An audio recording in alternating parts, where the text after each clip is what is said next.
Roll call, Mr. Clerk. Council Williams. Present. Council Quiz. Present Council Shea. Present. Present Council Gomez. Present Council Walsh. Absent Council Fenton. Present Council Letterman. Present Council Edwards. Present Council Ash. Absent Council Hurst. Present Council Ryan. Here Council Allen. Present. Present Council Ramos. Present. Everyone, please rise and join me in a moment of silence.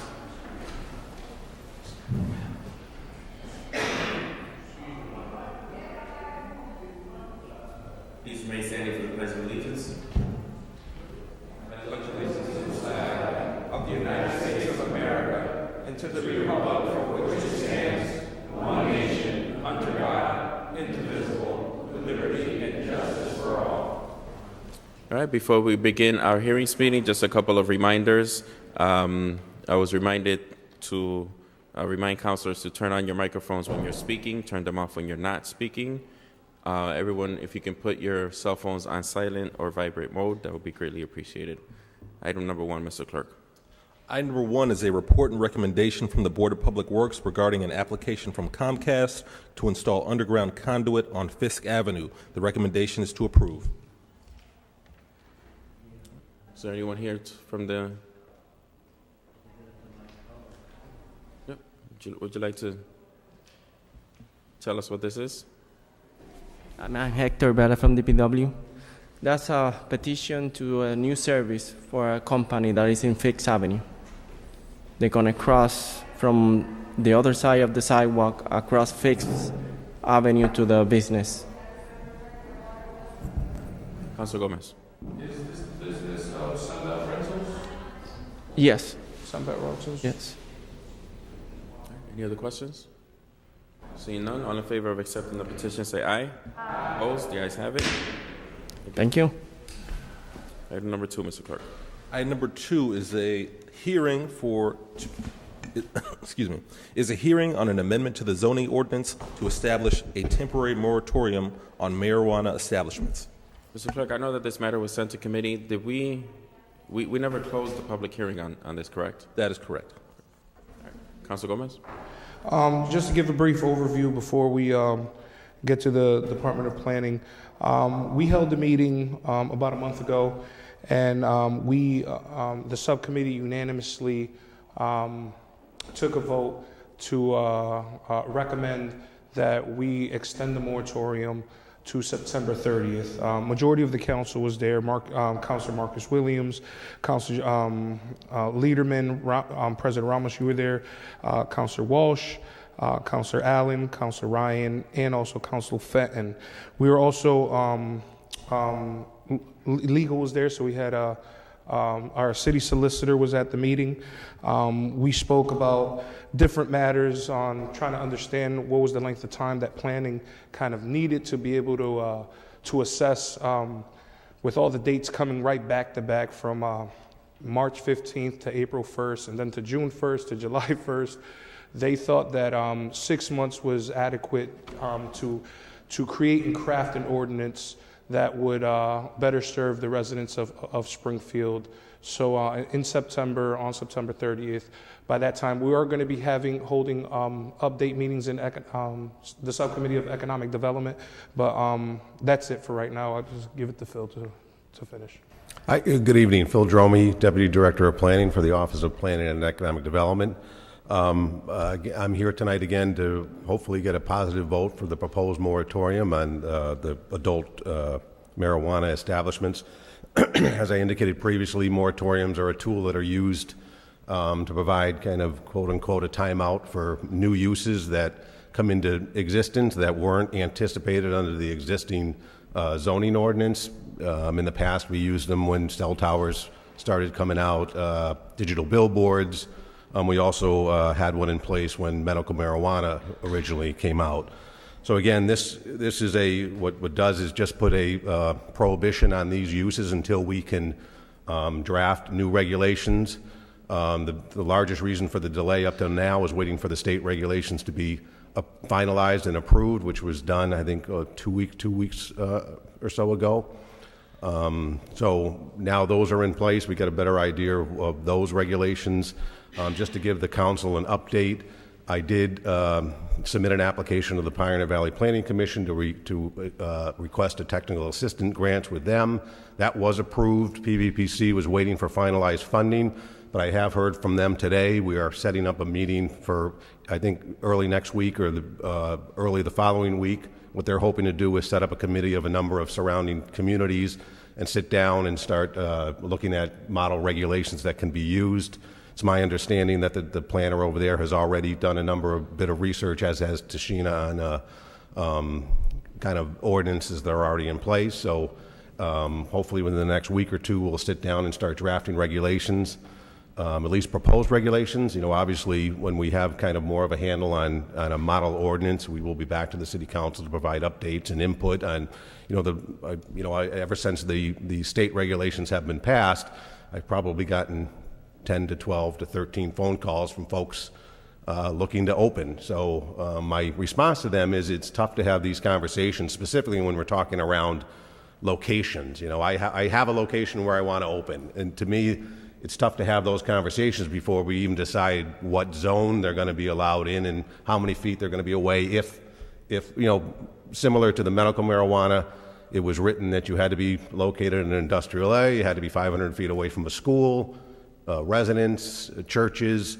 so the daycares. So that severely limited where medical marijuana could open. And the one that we finally approved was on Cottage Street, which was an industrial area and not around residents. So the question is this appropriate for neighborhood commercial districts? You know, that's a big question, because if you do say that you have to be 500 feet away from a residential district, that's going to knock the X out. It's going to knock the north end out. It's going to knock probably the south end and Indian Orchard. So those are the larger questions that I think need to be kind of debated about. Where's the appropriate use for and it may be a neighborhood commercial district. You know, I'm certainly not an expert on this. So those are the discussions we're hopefully be having within the next few weeks or month or so. But I do feel strongly that we will have this completed as quickly as possible. We did do the medical marijuana regulations relatively quick. Got those approved, so I don't foresee not having these done by the September deadline. We had proposed December, but we're perfectly fine with the September 30th deadline. Again, because you kind of lose July and August are kind of lost months, in my opinion, as far as meetings go. But I'm hoping to have that done sooner than we get to July and August. So that's where we stand now. All right, before we get to questions, this is a public hearing. Is there anyone who would like to speak in favor? Please step forward, state your name and address for the record. Say again, if there's anyone else who would like to speak in favor of the moratorium, please step forward, state your name and address for the record. Seeing none. Is there anyone who would like to speak in opposition? Please step forward. Is there anyone who would like to speak in opposition? Please step forward. Any questions from the council? Councilor Shea. When it first came before the council, we had a date at the end of December, and there was quite a bit of conversation at the time, including from the law department, that the complexity of the regulations required that length of time to go into December. So I take it that from what you're presenting tonight, you're comfortable that you think that given that complexity, you'll be able to draft everything appropriately by the end of September. I'm hoping so. I believe we can, again, with the help of the Pioneer Valley Planning Commission, who I'm going to be working with the same staff who had helped us draft the medical. So, I mean, obviously this is much more complicated than the medical was, but, I think if issues arise, I think we can deal with it at that time. But I'm shooting that we get these done within the next 3 months. So, and I think my purpose in speaking is that if you feel you're not going to make that September 30th date, would you at least come to the council with enough time prior to that? Oh, absolutely. Believe me. I don't want to have it in front of us on the 29th of September. I'd like to know ahead of time. I think we'd like to know in advance that, listen, we're a month away from the deadline, but it's going to take us another 2 months. No, I wholeheartedly agree with you. I will. All right, fine. I will have Thank that you. date on my calendar. Sir Ryan.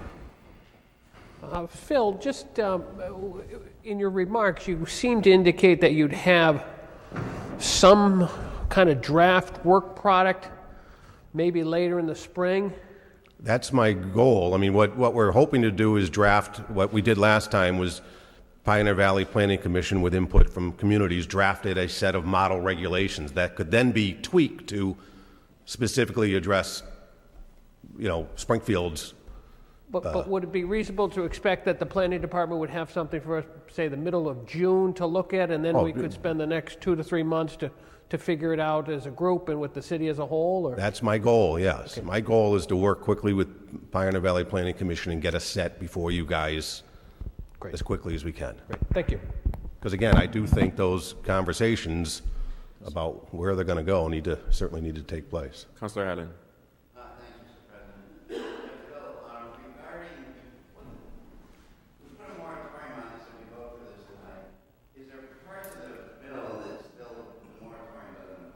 Well, I probably have to defer to Attorney Davis, but I do believe there is a caveat with the medical marijuana guys, because I think there's specific language in there that talks about they are, the first, as we talked about before, the first 75 licenses to be issued by the states are going to folks that have marijuana experience, which basically relates to medical marijuana, people who have been either issued license or I forget the other terminology, but so I'm not 100% sure about whether or not on July 1st they can walk in and open, but I do think, I'm not sure this moratorium technically affects the medical marijuana folks. And again, the only one we have is on Cottage Street, who are not yet open yet, but they are in the process of opening. So I'm not 100% sure on how that.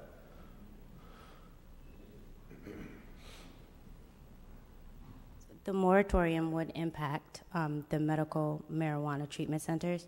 And as far as the 75 that were initially going to medical marijuana treatment centers, that's since been changed so that they're receiving they're prioritized applicants. Instead of a set number going to priority applicants, it's going to be on a rolling basis. So what the Cannabis Control Commission is going to do is to review all applicants April 1st, 2018, and from April 1st to April 15th, they're going to select who the priority applicants are. And there's 2 sets of priority applicants. So there's no longer a restriction of 75. It's going to be on a rolling basis. Oh, okay. Do you know how many medical marijuana licenses there are in the state? I believe it was over 100 the last time I checked. Over 100? Yes. Thank you. But there are some, we get the draft regulations from the states a week before we go. Yeah, Yes. they were approved on the 15th, but then came out, I think, the following week. 15th was the week before that. Right. Then you got it.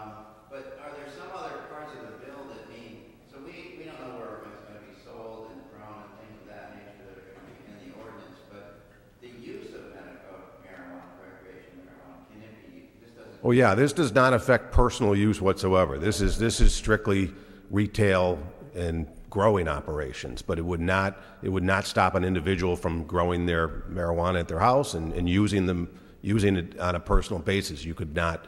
And that's legal as of July 1st? Well, that's been legal since December. Yeah. So this won't affect personal use of marijuana. This is just strictly the commercial. Councilor Letterman. Thank you, Mr. Chair. Phil, thanks for all your work on this, and we first met on this in January, and then we held the committee meeting. As you know, we're dealing with a major new industry in the Commonwealth. So for me, I feel that we have a couple of obligations here. One is that we have to get this right. We're in sort of uncharted waters in terms of writing these types of regulations. At the same time, we want to make sure we don't fall behind other communities in the region. So to that effect, do you know, at this point, and we touched on this in January, but it's been a few months, where other communities in the Pioneer Valley are with their regulations? The only one that I've heard is moving forward was East Hampton, but I'm not 100% sure where they stand on their finalized regulations. I know the planner has now left for another job, so I was in communication with her when she was there, so they were moving forward with their regulations, but I'm not 100% sure if they've passed those. And again, that's obviously going to be one of the discussions we have with Pioneer Valley Planning Commission next week to kind of get kind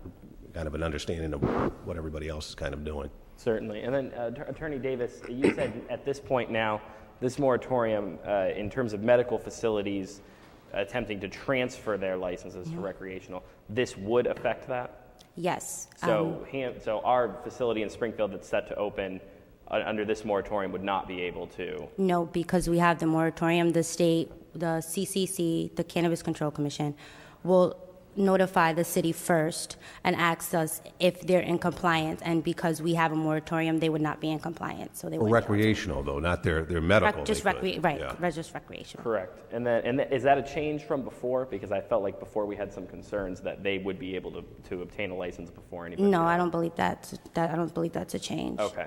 And then on top of that, is it accurate to say that if individuals or corporations were interested in submitting a license to be located in Springfield, could they still submit to the state board and then sort of be in waiting for our regulations to come out? Or in other words, at this time, if somebody submitted an application to the state board and said we want to open in Springfield, what would happen if we pass this moratorium? Well, there's 3 parts to their application to the state. And then the first part, it's an application of intent. So in that application of intent, part of what they have to do is they have to have a community outreach meeting, and they also have to have a host community agreement in place before they can submit their application of intent. So the city will be notified beforehand that they are looking to open in Springfield and can take it from there. But if we don't have our regulations in place, we wouldn't Right, be it's able a to negotiate moratorium, that, right, So we so- would have to wait until September 30th. Okay, thank you. You're welcome. Councilor Gomez. I had a question, and obviously we haven't come up with the criteria, but just to give it a little bit of background, a recreational facility doesn't necessarily has to retail cannabis. It can be, they can manufacture, which manufacture is turning it into kind of gummies, kind of candies, type of, because there's 4 different types of this business, if I remember. There's actually a grow operation that you can grow marijuana, and then there's manufacturing, and the type of license is what I'm trying to get at. There's retail, and then there's another one, but you can't hold all, I'm gonna get to the point of my question. There's 4 different licenses, but you can't monopolize the licenses. You can only have 3 out of 4. So the question that I have is, depending on whatever is the number of retail locations that we agree upon and part of this ordinance, does one license or can one license cover 3 of those licenses from the state that they can acquire? Does that make sense? Yeah, I probably have to defer to the expert on Dashina. I'm not sure exactly how that, and just for clarification, there's actually 9. There's 9? Okay, so I thought it was 4. Marijuana cultivator, craft marijuana cultivator, cooperative, marijuana product manufacturer, marijuana retailer, and under that there's storefront retailer and delivery only retailer. Then there's a marijuana social consumption establishment. Under that there's primary use and mixed use. Then there's a marijuana research facility, independent testing laboratory, marijuana transporter, and again, there's a number of categories under that, and then a marijuana micro business. So there's a number of. So there's a number of businesses there, I guess, that I didn't get to. I apologize for not being in tune, but No, it's fine. Is there a limit to, out of these 9, that a person such as myself, if I wanted to get into the business, is there a limit? And is from that limit in those licenses, does that consist of being a recreational operator? Any of those 9? So the Cannabis Control Commission is limiting it to 3 licenses per applicant. Okay. So that's for the state. How the city chooses to break that down is up to us. As long as we don't conflict with what the state has and they don't have more than 3, we should be fine to create. That's something that has to be decided. So one person or a retail facility could obtain, if we were to agree to it on an ordinance basis, they can hold 3 different types of licenses. Yes. And moving forward, they can operate doing 3 different things. If we were to agree. Yeah, I mean, that may be or require them to get 3 separate special permits. You know, that may be an option. All All right, no problem. That was my last. Why don't we go left to right? Councilor Walsh. Thank you, Mr. President. With that many licenses, there probably are many people that are thinking about starting businesses having to do with marijuana. I've So, gotten a number of calls. have you heard from any of them? Oh, yeah, probably 15, Okay. 12, 15. So people in we want to make sure, I would think, that the people in Springfield that want to own these businesses somehow get the first opportunities. Is that something that we can write into the whatever we do, or I how's that don't going to believe work? I don't believe you can write that into a zoning ordinance, whether or not you want to. Yeah, that is not a zoning you can, yeah, Okay, absolutely. okay. Yeah. So the people in Springfield that may have other ideas of spin-off businesses regarding this business, they have to wait until we write our rules, correct, before they can apply for any of these licenses? Yes, Do they before they also can have to go before the Cannabis Commission, or is it what we write that will be set in stone? They also have to apply to the Cannabis Control Commission. So there's going to be 2 or 3 levels to all of this. There's going to be quite a few levels to this. And are there any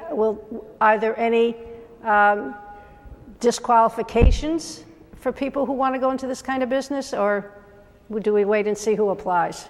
Yes, there are a number of disqualifications. One off the top of my head is a felony for trafficking, drug offenses. You can't be a marijuana establishment agent. So there's the licensee, then there's the agents who are the employees, the owners, the stakeholders. So it's quite a few disqualifiers as far as your application being incomplete. It could be your security plan doesn't meet their standards. There's quite a number of things that could have you disqualified for a license. Okay.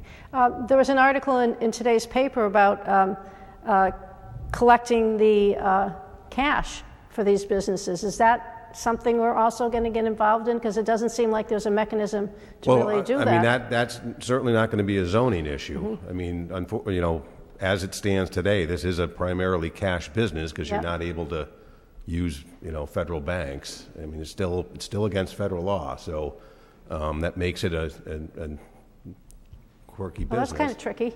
Yeah, but again, I can only go by. We visited the establishment up in East Hampton, which I have to say, and those are the same folks that are doing the ones in Springfield, the medical, and it's a top of the line operation. These guys know what they're doing, so it is certainly not a fly by night operation. These guys, so they have, they've got the armored trucks and they've got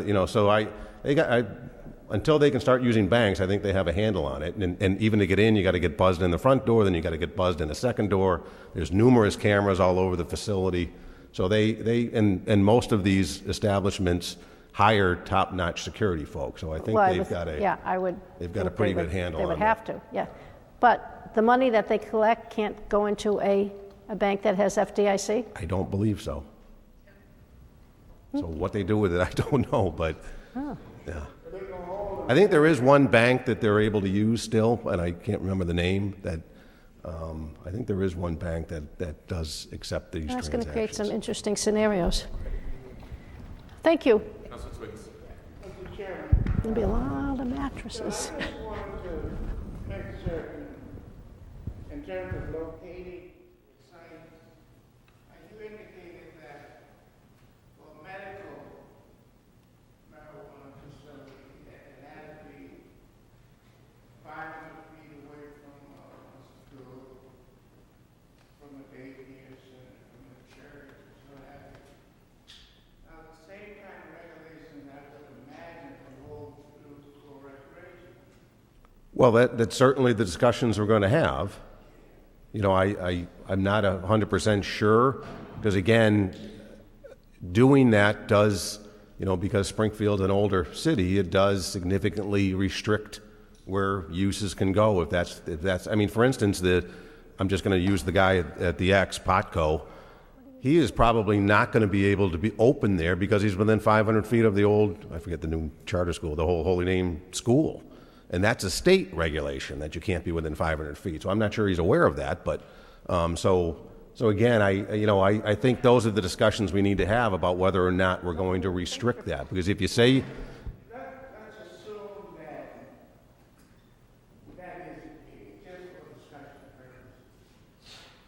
That would eliminate certain communities already. absolutely. Well, for instance, Indian Orchard, everywhere along Main Street, you're going to run into a house, and right off of Main Street and Indian Orchard are residentials, the north end. You're going to hit a residence. South end, you're going to hit a residence. The Forest Park, the X, you're within 500 feet of a resident no matter where you are. So if that's the case, you're probably looking at the malls, Island and Cooley, you're probably the Eastfield Mall, or maybe somewhere downtown, although you're limiting that because you're going to trigger, there's a lot of residences downtown. So whether or not you say residential districts versus residences, is a caveat, but it will, if that's one of the restrictions, it does, I've gotten a call from the East Forest Park Civic Association who has a gentleman that wants to do it in East Forest Park. If you say you have to be 500 feet away from a residence, it's going to be tough to find a spot in East Forest Park where you are. Although maybe the mall, the little Walgreens Plaza, maybe. So it's fair to say that if we held true to the assumption that we're going to have to be 500 feet from all those entities that have been identified, there's going to be few locations within the city that can go. I mean, again, that's...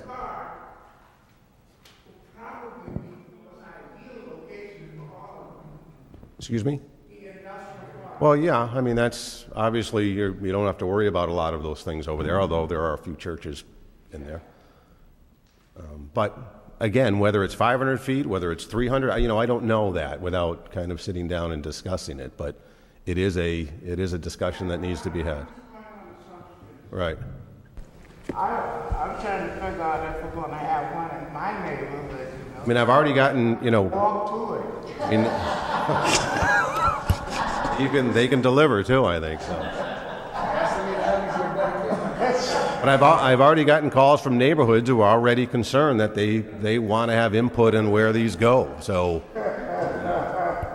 that's. Thank you very much. Councilor Williams. Thank you, Mr. President. Phil, can you just speak to one thing that I think we did not discuss tonight, whether it be related to the zoning or not, is the actual number that this body has to determine of how many pot shops actually is going to be within the city of Springfield. Yeah, I mean, that's a decision that the city council has the ability without a vote to limit the number of establishments to 20% of the number of alcohol of liquor or package store licenses, which I think Councilor Ramos said about 7 or 8. So you have the ability to do that within the chamber. If you want to limit them further than that, then from my understanding, that requires a voting from the general public, as well as if you wanted to ban them. And I just say that merely as a point of information for the council body. And when these discussions take place in the subcommittee sessions, I think it's important to have as many voices in the room as possible to help make that determination. So. Councilor Allen. Thanks, Mr. President. This 20% number of 20% of liquor store licenses, did that come from somewhere, or is that something? That came from the actual legislation, I believe, as part of either the cannabis control regulations or the actual vote that was taken. So could we have more than that? Oh, absolutely. That's only if you want to limit it. So it's just a guideline. Yeah, I mean, yes. We could have as many as there are liquor stores. Yeah, absolutely. I mean, I'm not suggesting it's right. No, yeah. That language is only if you want to restrict the number. If you don't want to restrict it, it's open to as many as you want. So if a new liquor store opens up in Springfield or chooses, are there restrictions on where it can be placed? No. Well, I mean, besides the license commission approval, I mean, it has to be a commercial district, but no, there are no, you can be within 500 feet of a school and church, residence. Yeah, because there are some, yeah. Yeah, absolutely. I can think of some in my head. Well, yeah, absolutely. Almost like right next to houses. Yes. Liquor licenses are not restricted zoning-wise. They're just considered retail. Okay. So I think one of the questions we'll have to deal with is, where is this like a liquor store, and where is this different, and is there any difference? I would liken it to, there's been the argument that these are just like CVS's that sell much far worse drugs than marijuana. So, and those are allowed in anywhere. So, that's the argument that I've heard is it's a more it's specific like a CVS. CVS. Well, it's basically a drugstore. You consider it your neighborhood drugstore, I guess. But I'm just those, trying to. those are the questions that have to be held in order to determine. Because again, I think when the applications start coming in and they're rolling in that they want to open in either East Forest Park or Forest Park, that's when the phone's going to start ringing, and we need to make sure. I know about the one that the guy wants to do in East Forest Park. I'm well aware of it. So that's where we still have a lot of discussion. All right, thanks. Councilor Fenton. Just quickly, 3 points. The first is this is complicated. I support the moratorium. The second is a question for Phil and Attorney Davis, and that's concerning medical marijuana, prospective medical marijuana facilities under our current guidance. So just to color the background for why I'm asking about this, when we had that applicant, formerly known as Hamden Care, come before us, one of the first issues that we dealt with was the requested monopoly for that applicant, which was rejected. So the host community agreement doesn't limit us to a certain amount of medical facilities, nor does our zoning ordinance. But under I guess I want to think of the right word here, not scheme, but under the structure that was put together by the administration to review the applications, the RFQ process, there was a selection made, and only one of the applicants was selected. So I heard Phil say that there's some people that are calling and asking questions about marijuana. I'm assuming most of those questions are recreational questions. But what are we doing if somebody asks about locating a medical facility today? Somebody calls today and says, I want to put a medical facility in Springfield. What do we say? Well, the big difference here is because under medical marijuana, to move forward with that, you actually need a letter from the city, either from the city council or the mayor. Correct, or the mayor. So we have been responding that we are, at this point, until the one that we have is up and operating and we understand the issues surrounding that particular use, we have not been, I guess, quote unquote, accepting further applications for medical marijuana uses. That's the letter that I have drafted that we've sent out to probably 2 people that have called looking for it. Because again, unlike recreational, where they don't have to have that letter, the city's got a little leverage with these that we can do that. Now, whether that agrees with you guys, I don't know, but that was the policy that I've been instructed to move forward with today. Okay, I understand. So I think a part of the intent in eliminating that monopoly so that we could have further deliberations on whether or not it was appropriate for a particular location to be a medicinal marijuana site, and I know it was extremely competitive. I think there was close to a dozen applicants. So I just think we would want to know as a body if people were coming in and requesting to move forward with a medicinal marijuana application and were not being invited into the original RFQ process. I'm not saying that we want to approve more than one right now, but I think we want at least knowledge as to the demand that might be out there. So, Mr. President, if you're so inclined, I'd ask that you speak with the planning department or the mayor's office or whomever to request that we be read in on those requests for information by prospective medicinal marijuana facilities, which under our current ordinances are allowed. I'm certainly more than happy to, like I said, I think I've sent 2 letters out. I'm more than happy to send those to the city council. Okay, that was just one of the questions that occurred to me as we were going through this. And then the second thing the last and third thing is that I just want to read to you a statement that I read last time issued by the United States Attorney for Massachusetts. As you can probably imagine, under the current federal administration, the Trump administration, we have a different U.S. attorney than we had under the Obama administration. And, Well, I'll just leave that with that. So I'll read the statement that he's issued on it. This is a straightforward rule of law issue. Congress has unambiguously made it a federal crime to cultivate, distribute, and/or possess marijuana. As a law enforcement officer in the executive branch, it is my sworn responsibility to enforce that law, guided by the principles of federal prosecution. To do that, however, I must proceed on a case-by-case basis, assessing each matter according to those principles and deciding whether to use the limited federal resources to pursue it.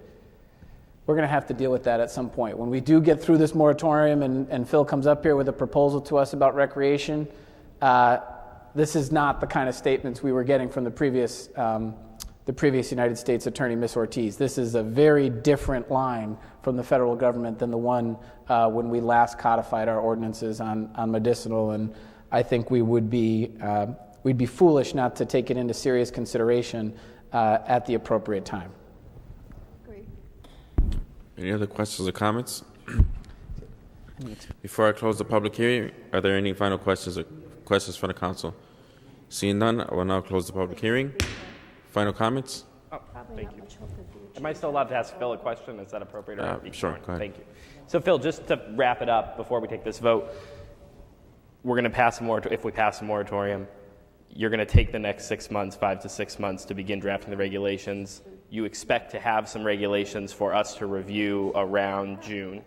Well, yeah, I'm not anticipating to take 6 months to come up with I'm hoping to get those done within the next 2 or 3 months to then provide you guys an opportunity to weigh in and, obviously hold subcommittee meetings and get an idea of, some of the questions that were, asked tonight. Thanks. I just wanted to get an idea of that timeline. Yeah. Okay, thank you. Any final comments, motions, or amendments? Mr. Clerk, do we need to amend the proposal? The item that came back to the body from the subcommittee has the moratorium ending on September 30th of this year. September 30th. Okay, So so no what we're amendment. voting on tonight is the moratorium extension until September 30th. That is correct. All right. Roll call. On approving the moratorium, Councilor Williams. Yes. Yes. Councilor Twiggs. Yes. Councilor Shea. Yes. Councilor Gomez. Yes. Councilor Walsh. Yes.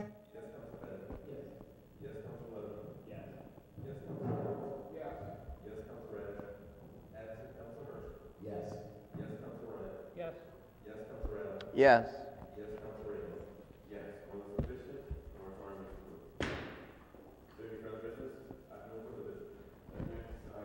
Scheduled for April 9th. Meeting adjourned. Thank you.